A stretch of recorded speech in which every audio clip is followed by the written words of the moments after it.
Welcome to Wizards of the Tower. Roleplay. This episode we're going to be talking about why you'd want to create your own RPG game system.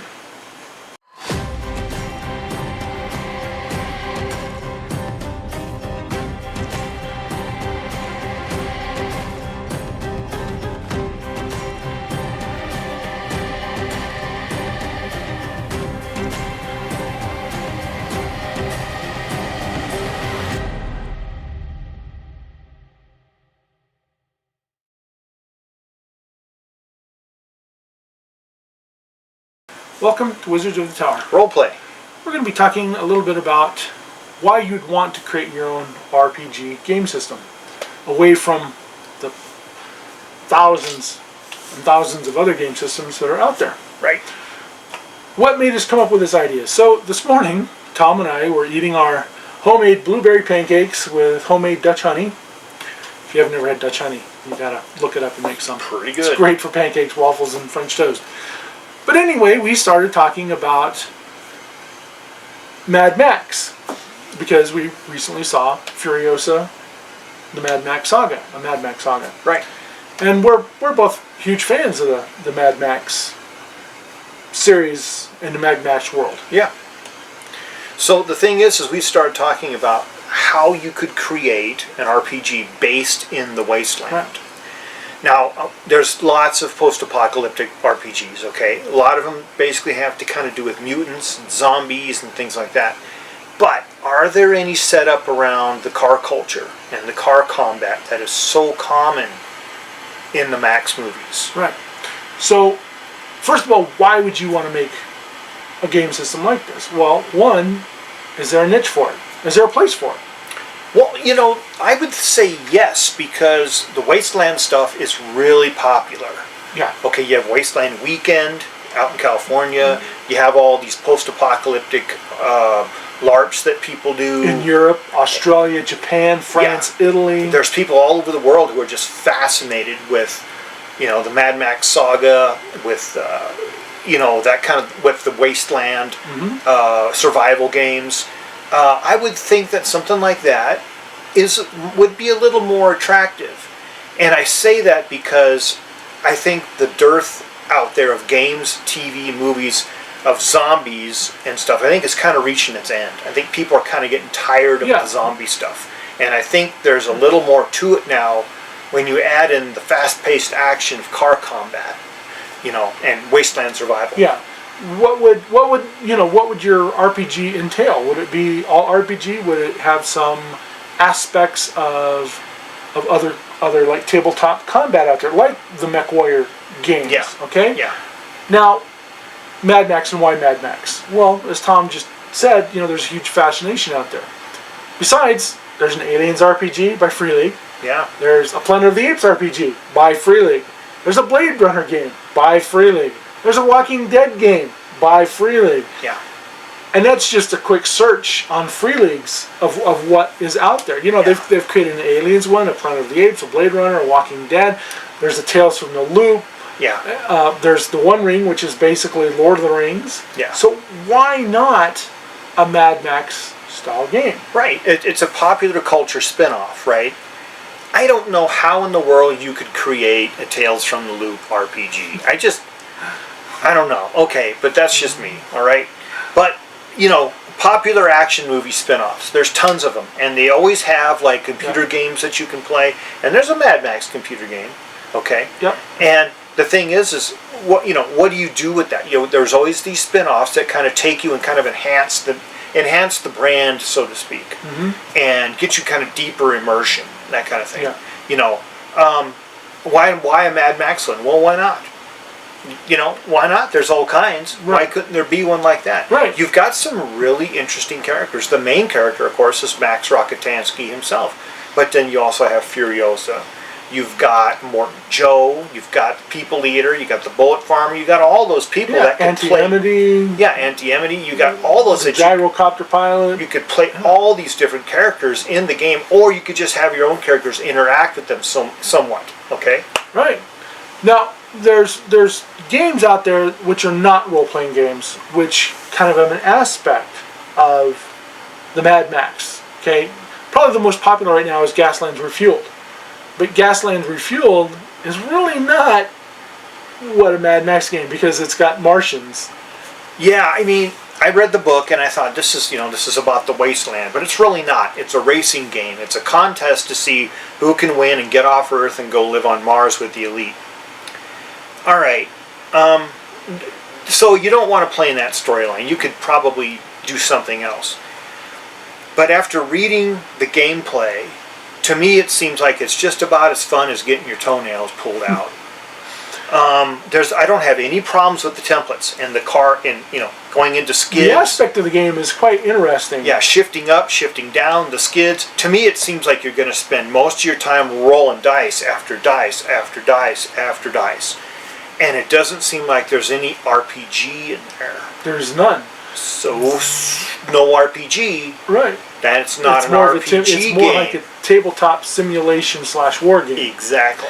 Then you have Car Wars. Car Wars dates back to 1983, I think it was, by Steve Jackson Games. It came in this little plastic.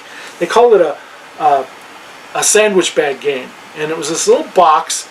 It was probably about so wide, so tall, and about this thick. And you popped the little plastic thing off of it, and you had these cardboard chits of cars, and you had this rule book, and then you used D6 dice. And we played a ton of Car Wars. When we weren't playing Dungeons and Dragons or Twilight 2000 or games like that, we were playing Car Wars because it was fun. And we moved up. We started using Hot Wheels. We didn't modify them like they did in Gas Lands. We just used cars. And then we bumped up to that to Revell models that we built, Camaros and stuff. And we would take plastic parts, from airplanes and put them on there and make machine guns. And we would do that around the house instead of on a tabletop. So that was kind of our start into it. Yeah. But it wasn't role playing. Yeah. It was a tabletop simulation / type war game. Yeah. Well, there are games out there that kind of have the Mad Max feel. They're not Mad Max. You have Gurps Auto Duel. I think there's a second edition.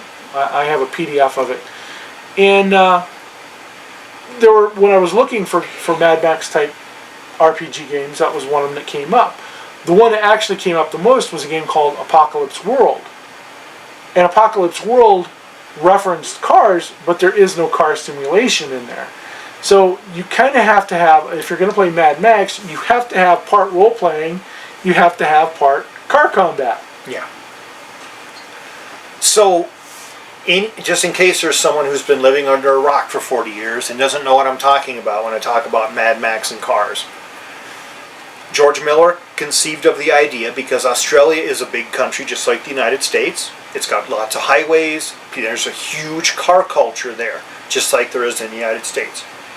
I grew up in the 70s and 80s, and cars were it, man. Fast cars. Yeah.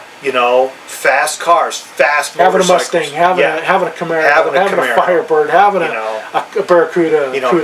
Getting hold of a Dodge 318 and souping it up, man. Getting hold of a 350 and souping it up. Yeah, or a 440 Magnum. Yeah, and getting your car to where it could rip. That was it. It's car culture. It's cruising. Well, even in the 50s, kids were taking the 32 Ford Roadsters and making... Yeah, hot rods. It's hot rods, okay? Okay, so we have that culture in common with Down Under, okay?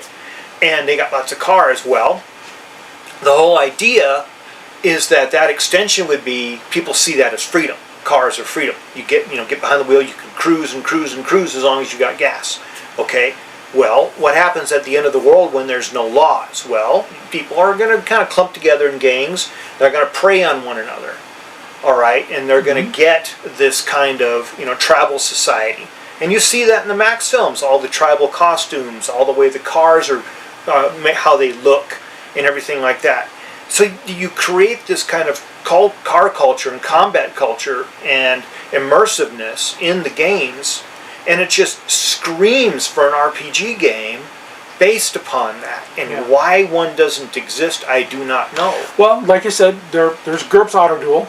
Not quite, from what I can tell. Gurps Auto Duel was referencing the United States, and you had Denver, and you had Cheyenne, and you had Los Angeles. So these places existed, and they had, where you could get mechanics or you could get stuff. It wasn't as degraded as in, say, Thunderdome and Fury Road or even the Road Warrior. It was more of right at the start of what Mad Max was, the first Mad Max movie. Right, the breakdown, a slow breakdown of culture. You have Apocalypse World, like I said. You have Atom Highway. Atom Highway you can actually get for free on the internet. Okay. And then, so those were the three main ones that I found. But when I was going through those systems, once again, you really didn't get into the car combat, which you're going to have some car combat. You're going to have to.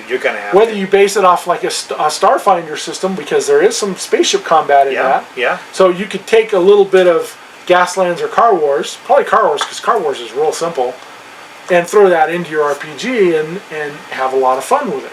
So I had brought up, and Delaney kind of shut me down on this, for a good reason, okay? Because I tend to simplify things way more than they should be simplified. Yeah. I brought up mounted combat from Pathfinder, where you can fight another person on a horse with a lance and bows and arrows. And I thought, why couldn't we just use a sort of a modification of mounted combat with cars? Well, it tends to be a lot more specific with cars, and it tends to be a lot more... You got different weapons, you got different stuff, and you don't want to really have this really kind of slow, kind of plodding kind of combat thing that you get from Pathfinder and D&D in a fast-paced, adventuresome game like you would in the Wasteland, where stuff happens like this. Cars, shooting, crashing, explosion, falling, run over, get up, get another car, get it going, go, go, go. You need something that's going to be that fast and that exciting. Yeah. What kind of a system would you create when you did this? Would you use a D20 system? Now that was the other thing that Tom threw out. Well, you do a D20 system. Why D20? Just because, everyone thinks Pathfinder and Dungeons and Dragons. Why does it have to be a D20? Considering that games like Shadow Dark and Crown and Skull are, you play it with a D20, but it's not technically a D20 system. Yeah. You could make it like a Call of Cthulhu based upon percentile, or you could make it as simple as the Morkborg and Pirateborg and Cyborg type systems. But you do have to have that little bit of added depth in there with the car combat, and it needs to be fast paced. Pirateborg has ship combat, and it's pretty fast paced. It's pretty simple. It is pretty fast paced. You have to force players into Pirateborg playing, because a lot of them want to devolve back into D&D, and it can slow things down fast. So you have to kind of force them into thinking about ship combat, have their moves ready, have their dice ready to go. Okay, that guy attacks with a sword. All right, I attack with a gun. Okay, I attack with a knife. You got to move fast. That's the way it's got to be fast. It can't be, well, let me check here on page, I don't know where it's at. Let me look. It's like, look, man, you should have been thinking about your move. We're going to jump over you because you just got run over by the war truck as you were sitting there trying to figure out which end of your gun the bullet comes out of. Right. So it's got to be fast like that. And then when it came to hit points, for an example, Tom threw out having Rictus. Okay, how many hit points do you think Rictus had? And I said, well, I wouldn't give him anything more than 25 hit points. And Tom was like, no, he's got to have higher than that. And I said, but wait a minute. If he had more than 95 hit points when the Warhood crashed in Fury Road, he would have been walking away from it. Yeah, that's a good point, and I didn't think about that. I didn't think that you would have regular people, even though they're tough and strong, they would still die from flying through the windshield and getting run over. Yeah. It's not like in the D&D world where you could run over someone 10 times and they're still alive because they got 110 hit points. Okay? And cars only do 28 points of damage or something like that. And a game like Mad Max should be lethal. It should be lethal, very lethal. And so Tom's like, well, what about Max? How many hit points does Max have? And I says, okay, so then you throw in another aspect of that of maybe you give him luck. Yeah. That maybe the luck prevents some of the damage happening to him. Yeah, luck dice. See that? Now, you've got to be careful how much dice you're rolling so you don't end up like Gas Lands. But you got to throw in the aspect of luck. Max is lucky. Max is very dexterous, but he's also extremely lucky. There's a lot of people who are unlucky. If you've ever seen the movies, there's always the guy who gets run over by the car, as he's like sticking his head up like, huh? And it, runs over the top of him, that kind of stuff. Okay, there's always the unlucky, but there's also always the lucky, all right? So you got to throw the aspect of luck in there because that can change your whole kind of game. Yeah. How would you do that? How would you add like luck dice to make it seem as if this person got out of that car wreck? There's a scene in Fury Road, and if you haven't seen Fury Road, I'm sorry, you should probably go see it. Nux and Max are on that hot rod, and they're heading into the storm, and all the other cars get picked up like this by the wind, and they get flipped over. And right when the hot rod that has Nux and Max gets flipped over, you see Tom Hardy's character of Max fly off and land into the sand. And I'm thinking, all right, how's he going to get out of that? Right. So then later on, he digs himself out of the sand. Okay, so luck, dexterity, toughness, sure, all that comes into play. But it's also part of a character that the character's not invincible, but the character has to keep going to carry the story along. Yeah. Right? That's the RPG aspect of it. Right. It's not just a straight car combat game, because those are just generic. There's no characters there. But if you have characters that have to keep going and carrying the plot line, you've got to give them a little bit of advantages. You got to give them some hit points. You got to give them luck. You got to give them toughness. Otherwise, they're not going to make it. Yeah. Reason, like you said, we were sitting around breakfast and we were just having a talk, and we just started talking about this because we saw Furiosa, and we just thought, wow, that'd be kind of a fun RPG. Well, there is no real RPG out there besides the 3 that I mentioned. There might be a few others, but Gas Lands, Gurps Auto Duel, Apocalypse World, and Atomic Highway, and I'll put links in there if you're interested in those. That just didn't, when I looked over them, just didn't quite fulfill everything that I would want in a Mad Max type game.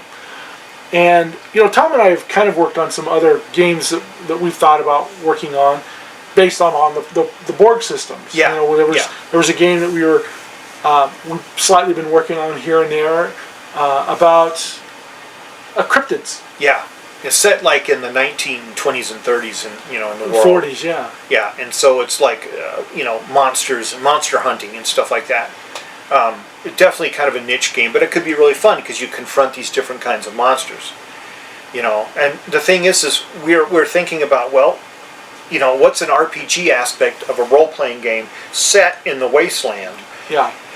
It'd be like a survival game. How do you get enough water? How do you get enough food? How do you do all this? You're kind of scrounging for stuff. How do you make things out of what you get? Mm-hmm.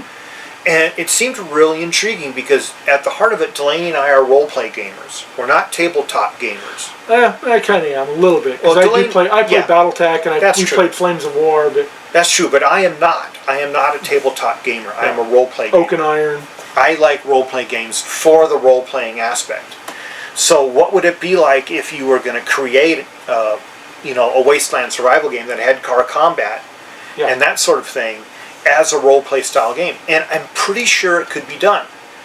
Now, whether or not you would infringe upon the intellectual property of Miller, Kennedy, and Mitchell could be a real serious issue unless you kept it so generic that essentially it was just like an apocalyptic survival game that had cars. Yeah. Because you don't want to infringe upon. No, because you don't want to steal everybody's thunder. You don't want to do it because people work hard to create what they want, and no one would like it if somebody stole from you. Yeah. So, but is there borrowing from is one thing. Well, borrowing is different because it's like you can't trademark everything.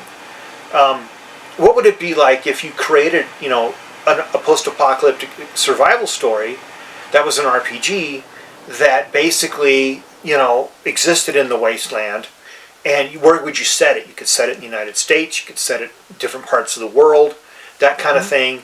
We have a pretty hefty tradition in the United States of post-apocalyptic cinema and books, comics, that kind of thing. It should be able to fit into the world somehow. Yeah. I'm thinking. Yeah, take that little bit of Fallout. Fallout with cars. Yeah. Yeah. Because there's not a ton of even computer games out there based upon it. There was Origins. What was it? I think it was Origins Car Wars / Auto Duel, which I played on a Commodore 64, which just wasn't very good. And then there's a few years ago there was the Mad Max RPG game, which is getting popular again because of the movies. And then there's a kind of a World of Tanks one that we saw the other day that was kind of that. Crossout, I think it's called, something like that. Looked like car combat. But for a tabletop game, there's really nothing to fill that niche, especially one that people really know about. Like I said, I started hunting, and that's when I found out, that there was the Gurps Auto Duel. Yeah. I knew about Gurps, I didn't know about the Auto Duel part. And then Apocalypse World, and then Atom Highway. Atom Highway, once again, it's free. You can get it on the internet. I'll put the links in the system. And then Apocalypse World, I think, was $20 or $30 for the download. You can get a print-on-demand book of it. And I'll put the links for that one as well. So anyway, we just thought we'd throw out this idea that what would you do? What would you create an RPG of? Now I know that there's one of our followers who's created their own RPG, and I've gotten a free copy of it and I've looked at it. I haven't really looked at it in depth. My apologies. I'll put up the name of it down here because I can't remember it off the top of my head. But anyway, well, one more thing before we go. Yeah. Our listeners, do you think it's appropriate to try to create an RPG based along that kind of a system? Yeah. Based along that kind of a wasteland action? Or do you think RPGs basically should be more in depth, like Pathfinder, or even, create this kind of world, even like Morkborg or Pirateborg or something like that? Do you think it's even an appropriate sort of game? Not appropriate, but do you think it's even applicable to create an RPG set in that kind of story where you've got such fast action and you've got that kind of gameplay? I'm really curious. I don't see why not, because there's the Aliens RPG, and we talked to one of our old players who played Aliens RPG. We saw him at a concert, and he's like, yeah, we played it. Man, that was a deadly, deadly game, because it's Alien, and everyone in Alien dies. We know. It's not a matter of when you're going to die, or if you're going to die, it's when you're going to die. Right. And I saw, that now there's a Planet of the Apes game, based upon the 1960s movies. Well, I mean, I would be really curious to see what people think about whether they think this kind of wasteland survival is even applicable to the RPG not just an RPG, but a little bit of the car combat. You got to have the car combat in there to make it Mad Max. Yeah. So with that, we're going to end this episode of Wizards of the Tower. Roleplay. Don't forget to like, share, subscribe, spread the word, follow us on Discord. Ring the bell because it gives you notifications. We release a new episode usually every Friday at 10 o'clock Mountain Time. Mm-hmm. Please follow us. Thanks for all the followers we have. I think we're up to almost 280. Not a lot, but we're happy about that. So we're very grateful for everyone's attention. Thank you so much. Leave a comment, we're always going to respond back, even if it's just as simple as, thanks for the comment. But anyway, may all your adventures be epic. And keep on rolling, folks. Thank you.